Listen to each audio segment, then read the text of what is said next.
Word of God.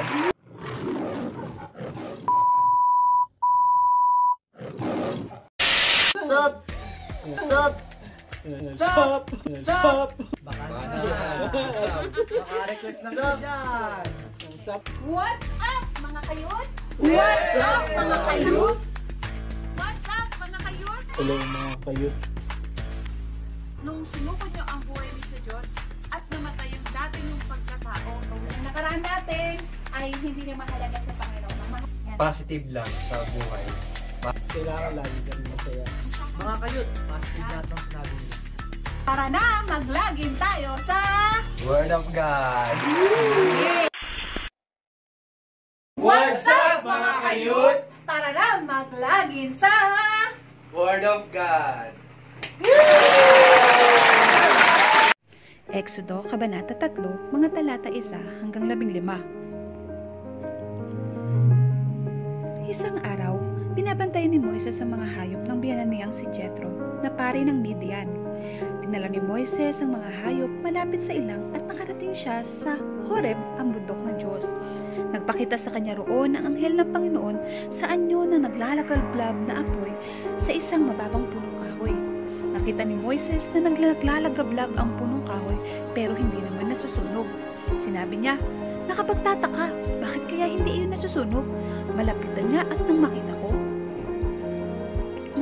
ng Panginoon na papalapit si Moises para tumingin, tinawag siya ng Diyos mula sa gitna ng mababang punong kahoy. "Moises! Moises!" Sumagot si Moises, "Narito po ako." Sinabi ng Diyos, "Huwag ka nang lumapit pa. Tanggalin mo ang iyong sandalyas dahil banal ang lugar na kinatatayuan mo. Ako ang Diyos ng iyong mga ninuno, ang Diyos ni Abraham, Isaac at ako." Nang marinig ito ni Moises, tinakpan niya ang kanyang mukha dahil natakot siyang tumingin sa Diyos. Pagkatapos sinabi ng Panginoon, "Nakita ko ang paghihirap ng aking mga mamamayan sa Ehipto. Narinig ko ang paghingi nila ng tulong dahil sa sobrang pagmamalupit ng mga namamahala sa kanila at naaawa ko sa kanila dahil sa kanilang mga paghihirap. Kaya bumaba ako para iligtas sila sa kamay ng mga Ehipsyo at dalhin sila sa mayaman, malawak at masaganang lupain na tinitirhan ngayon ng mga Kananeo, Heteo, Amorizeo, Perezeo, Hiveo at mga Jebuseo. Narinig ko ang paghingi ng tulong ng mga Israelita at nakita ko kung paano sila inalipin ng mga Ehipsyo. Kaya padadala kita sa Paraon para palayain ng mga mamayan Israelita sa Ehipto." Pero sinabi ni Moises sa Diyos, "Sino po ba ako para pumunta sa Paraon at ilabas ang mga Israelita sa Ehipto?" Sinabi ng Diyos, "Sasamahan kita, at ito ang tanda na ako ang nagpadala sa iyo. Kapag nailabas mo na ang mga Israelita sa Ehipto, sasambihin ninyo ako sa bundok na ito." Sinabi ni Moises sa Diyos, "Kung sakali kung pumunta ako ngayon sa mga Israelita at sabihin ko sa kanila na ang Diyos ng kanilang mga ninuno ang nagpadala sa akin para iligtas sila at magtanong sila sa akin, ano ang pangalan niya? Ano po ang sasagot ko sa kanila?" Sumagot ang Diyos kay Moises, "Ako nga ang Diyos na ganoon pa rin itong isagot mo sa kanila. Ang Diyos na ganoon pa rin ang nagpadala sa akin." Sinabi pa ng Diyos kay Moises, "Sabihin mo ito sa mga Israelita, ang Panginoon, ang Diyos ng inyong mga ninuno na sina Abraham, Isaac at Jacob ang nagpadala sa akin sa inyo. Kikilalanin ako sa pangalang Panginoon magpakailanman."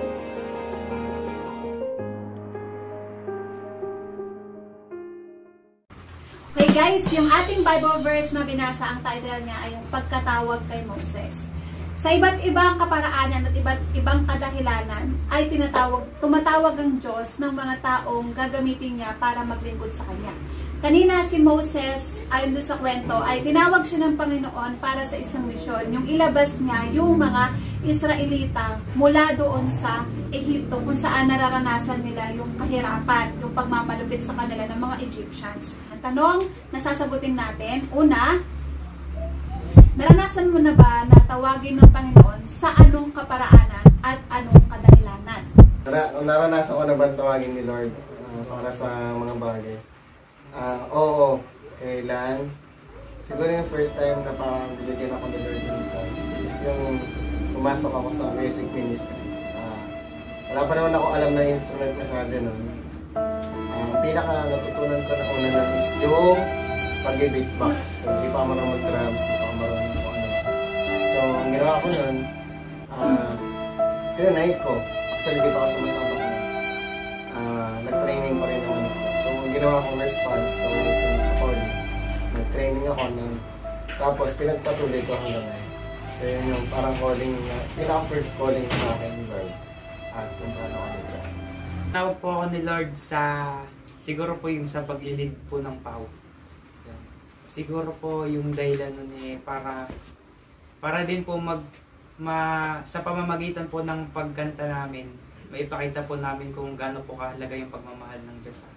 Yun po. Ayon sa akin naman na yung mga pag-join ko sa mga activities para may pakita namin kay God yung faith namin sa Kanya sa pamamagitan ng aming paggawa.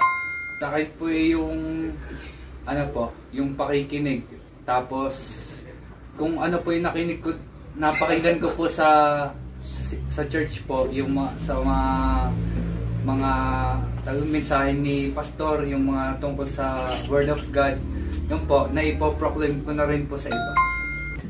Ako, tinawag ako ni Lord noong December 28, 1996 dito sa Mission Camp. Yun yung first time na na-realize ko na may calling si Lord sa pamamagitan ng hindi siya pamamagitan ng pagpapastor, sa pamamagitan ng para paglingkuran siya at para magbagong buhay.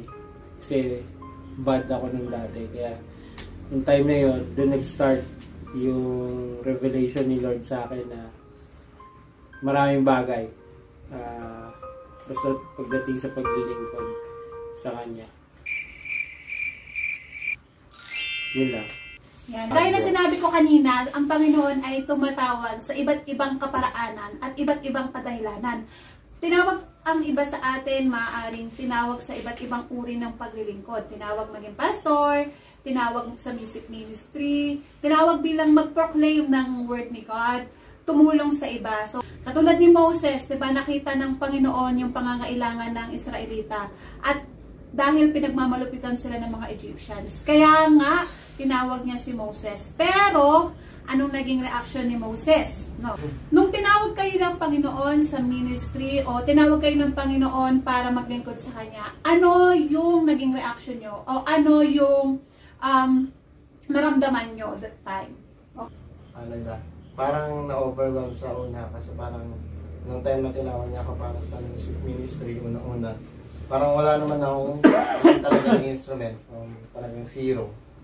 Parang ang sa akin, ang reaction ko, parang paano kong gagawin yun, paano ako mag-pursue kung hindi naman ako marunong sa gano'n. So, na-confused, pero tumuloy pa. Ako naman po, yung naramdaman ko nun, lagi po ako kinakabahan. Yan, kinakabahan po kasi parang sinasabi ko sa sarili ko na hindi ko pa kaya, nahihiya po kasi maraming masyadong tao. Pero nung pagkalipas naman po ng mga ilang linggo po, unti-unti naman po na-develop na dire-diretso na po. Okay. Sa akin po yung mahihiyain po noong una. Tapos pag habang natagal kailangan yung hindi ka na nahihiya para mas magawa mo yung mga gawain dapat. Nahihiya po na na i-share sa iba. Tapos dapat maging matatag. Tapos laging nakikinig. Yun po. Mahihayin din po ako. Mahihayin ako. Hindi, mahihayin talaga ako noon. Talagang hindi ako basta-basta nakakausap. Tahimik lang ako. Pero nung tinawag ni Lord para maglingkod sa Kanya, yun nga, lumabas yung mga katotohanan ng buhay ko. So, yun. Alam nyo, ang Panginoon kasi, tinatawag niya tayo sa paglilingkod. Kaya lang, katulad ni Moses, no, ano ba naramdaman ni Moses nung tinawag siya ng Panginoon? Diba, reluctant siya. Pag sinabi mo reluctant, parang matatakot siya, na parang nagdadalawang isip siya. Kasi sabi niya, Panginoon, pasusubuhin niyo ako doon, pero ano po sasabihin ko sa kanila? Parang gano'n, wala akong kakayanan. Tayo, minsan, diba, pag kami binibigay na new direction ng Panginoon sa atin, lalo sa ministry o doon sa paglilingkod sa Kanya. Katulad ni Kuya Darrell, nung una hindi niya alam, wala siyang kaalam-alam, natatakot siya. Yun yung kauna-unahan mong mararamdaman lalo pag bago sa'yo, yung pinapagawa sa'yo ng Panginoon. Parang ang hirap, tapos magtaas ka sa Panginoon, para sasabihin, parang, Lord, parang hindi ko naman po kaya. Ganun din yung naging reaction ni Moses. Ako, nung tinawag ako ng Panginoon bilang isang kanyang manggagawa, bilang isang diakonesa, ako noon ay natatakot at sa palagay ko, parang wala akong kakayanan na maglingkod sa kanya. Pero, kapag ang Panginoon ang tumawag sa iyo pala, i-equip ka niya. Ganyan si Lord, tinatawag niya tayo. Pag tinawag niya tayo sa isang gawain, hindi ka rin naman niya pababayaan. Ibibigay niya sa iyo ang lahat ng kailangan mo para magamit ka niya ng mas kagamit-gamit sa kanya. Ano yung pakiramdam kapag nagagamit kayo ng Panginoon? Kahit po parang ang daming nagmamahal sa akin. Parang yung nagagalak ako, nasasayahan ako sa ginagawa ko. Tapos parang ang daming laging blessings na dumadating sa akin. Parang may ibang klase yung sense of fulfillment na nararamdaman.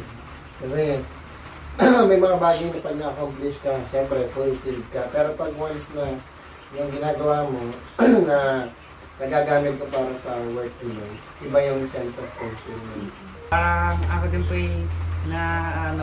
namamangha po sa nangyayari kasi kahit po nung sa simula hindi ko pa kaya, pero po nung mga susunod po, unti-unti na po, tapos nasasayahan na rin po akong gawin lahat yun. Masaya po, tapos yung habang ginagawa mo yun, parang di ka nakakaramdam ng pagod kasi sa gawa na saya. Sa kahuli-hulihan, ang nais lang nating makuha yung getaway natin sa ating YGPM na to. Tinatawag tayo ng Panginoon sa iba't ibang kaparaanan, sa iba't ibang kadahilanan.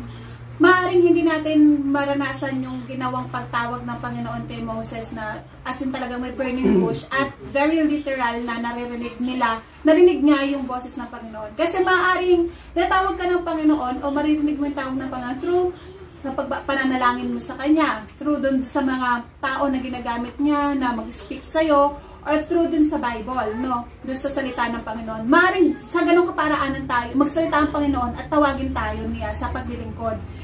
At kapag ikaw ay tinawag ng Panginoon sa paglilingkod, alam mo na it is for a good cause. Ito ay para sa benefit ng kanyang mga anak. No? Kasama ka doon at kasama ka dun sa paligid.